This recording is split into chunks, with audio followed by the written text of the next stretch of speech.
शुरू अल्लाह के नाम से जो नहायत मेहरबान और रहम करने वाला है, और जब वो उम्मत को बख्शने पर आता है तो तोहफे में रमज़ान देता है। अस्सलाम वालेकुम मोहतरम नाजरीन, रमज़ान का समा आप सबके लिए एक बार फिर लेकर आया है। रहमतों, बरकतों, मगफिरतों वाला समा आप सबको सहरी ट्रांसमिशन समा डिजिटल पर रमज़ान का समा में बहुत बहुत खुशामदीद। मैं हूँ आपकी मेज़बान बुशरा खान और मेरे साथ मौजूद है हाफिज़ मोहम्मद इमरान। तो चलिए प्रोग्राम का बाकायदा आगाज़ करें, और मैं आपको सबसे पहले बताते चलूँ आज हमें सहरी में कौन से एक्सक्लूसिव गेस्ट ज्वाइन कर रहे हैं। तो चलिए आइए अपने मेहमानों का तारुफ करवाते चले आपके साथ। सबसे पहले तो मैं आपको बताऊं, founder अखुवत foundation mister Mohammad Amjad Saqib आज हमारे साथ मौजूद है। उसके साथ हमारे साथ कारी मोहम्मद अरशद तिहामी साहब मौजूद हैं। हमारे साथ कारी अतुल मनान वारसी साहब मौजूद हैं। हमारे साथ Islamic scholar PhD Iqbal studies doctor Ali Waqar Qadri मौजूद है। और कुछ ही देर में हमें ज्वाइन करेंगी एक खूबसूरत सी टैलेंटेड यंग लेडी जो कि इस्लामिक कैलीग्राफी आर्टिस्ट है, आयशा कमाल। क्या ही कमाल की वो कैलीग्राफी करती है, उनसे भी आपको मिलवाएंगे। क्यों हाफिज़ साहब? बिल्कुल जी, बहुत बहुत शुक्रिया आपका। और सबसे पहले डॉक्टर साहब आपका बतौर ख़ास और तमाम मेहमान गिरामी आपका बहुत बहुत शुक्रिया। डॉक्टर साहब की आमद यकीनी तौर पर आज की सहरी ट्रांसमिशन में सुनने वालों के लिए बहुत सारे उसमें सबक भी होंगे, बहुत सारी हौसला अफजाई भी होगी, और जो उम्मीद है वो भी नज़र आएगी डॉक्टर साहब की मौजूदगी में। तो यकीनी तौर पर एक अच्छी गुफ्तगू और एक अच्छा पैगाम पाकिस्तान में और दुनिया भर में जो सुनने वाले हैं उन तक जाएगा। इससे पहले कि हम अपनी गुफ्तगू को आगे बढ़ाएं, तिलावत कलाम पाक के लिए कारी अताउल मन्नान वासी साहब आपसे गुजारिश है कि तिलावत कलाम पाक की सआदत हासिल फरमाएं। अऊज़ु बिल्लाहि मिनश शैतानिर रजीम, बिस्मिल्लाहिर रहमानिर रहीम।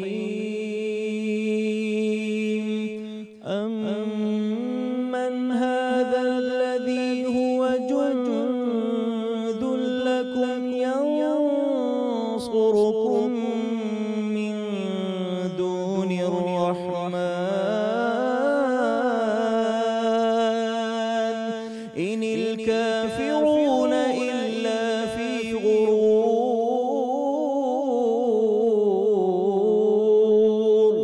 अम्मन हाज़ल्लज़ी यर्ज़ुकुकुम इन अमसक रिज़्क़ह बल लज्जू फी उतुव्विन व नुफूर। अफमन यमशी मुकिब्बन अला वजहिही अहदा अम्मन यमशी सविय्यन अला सिरातिन मुस्तक़ीम। क़ुल हुवल्लज़ी अंशअकुम वजअल लकुमुस-समअ वल-अबसार वल-अफ़इदत क़लीलन मा तशकुरून। क़ुल हुवल्लज़ी ज़रअकुम फ़िल-अर्ज़ि व इलैहि तुहशरून। वयक़ूलून मता हाज़ल वअद इन कुन्तुम सादिक़ीन। क़ुल इन्नमल इल्मु इंदल्लाहि व इन्नमा अना नज़ीरुम मुबीन। फलम्मा रअवहु ज़ुल्फ़तन सीअत वुजूहुल लज़ीन कफ़रू वक़ील हाज़ाल्लज़ी कुन्तुम बिही तद्दऊन।